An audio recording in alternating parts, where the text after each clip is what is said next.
Hi friends, అందరూ ఎలా ఉన్నారండి? Welcome to my channel.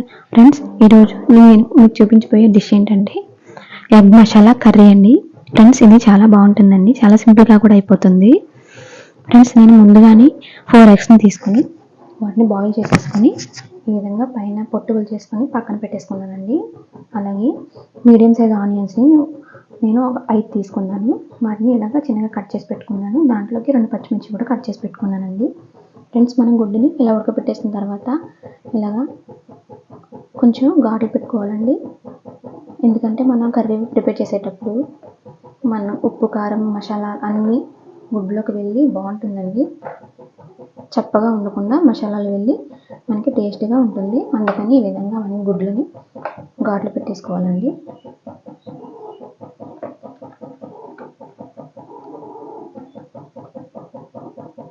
Friends, ఇప్పుడు ఎగ్ మసాలా కర్రీని ఎలా తయారు చేయాలో చూపిస్తాను.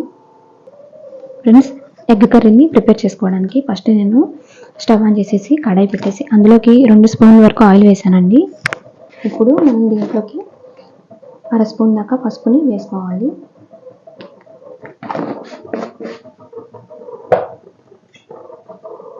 ఫ్రెండ్స్, పసుపు వేసుకున్న తర్వాత మనం ముందుగా ఉడకబెట్టుకున్న గుడ్లని ఒకసారి ఫ్రై చేసుకోవాలి.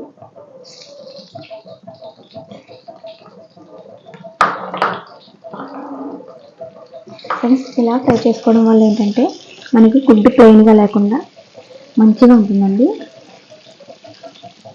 మనకి తినేటప్పుడు కూడా టేస్ట్గా ఉంటుంది.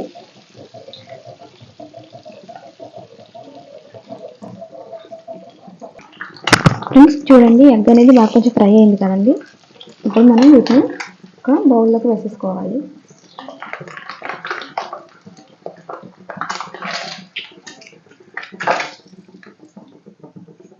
ఫ్రెండ్స్, ఇప్పుడు దీంట్లోకి ముందుగా కట్ చేసి పెట్టుకున్న ఉల్లిపాయ ముక్కలు, పచ్చిమిర్చి వేసేసుకోవాలి.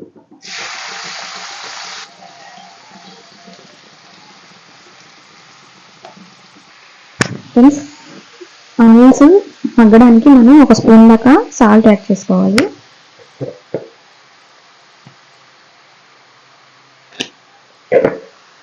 ఒకసారి బాగా కలిపేసుకొని ఫ్రెండ్స్, మనం ఈ కర్రీని వాటర్ వేయకుండానే చేసేసుకోవచ్చండి. చాలా బాగుంటుందండి. ఒకసారి బాగా కలిపేసుకొని మూత వేసేసుకొని బాగా మగ్గనివ్వాలండి ఆనియన్. మనకి ఆనియన్లో ఉన్న వాటర్ సాల్ట్కి చక్కగా ఆనియన్ మగ్గిపోతుందండి.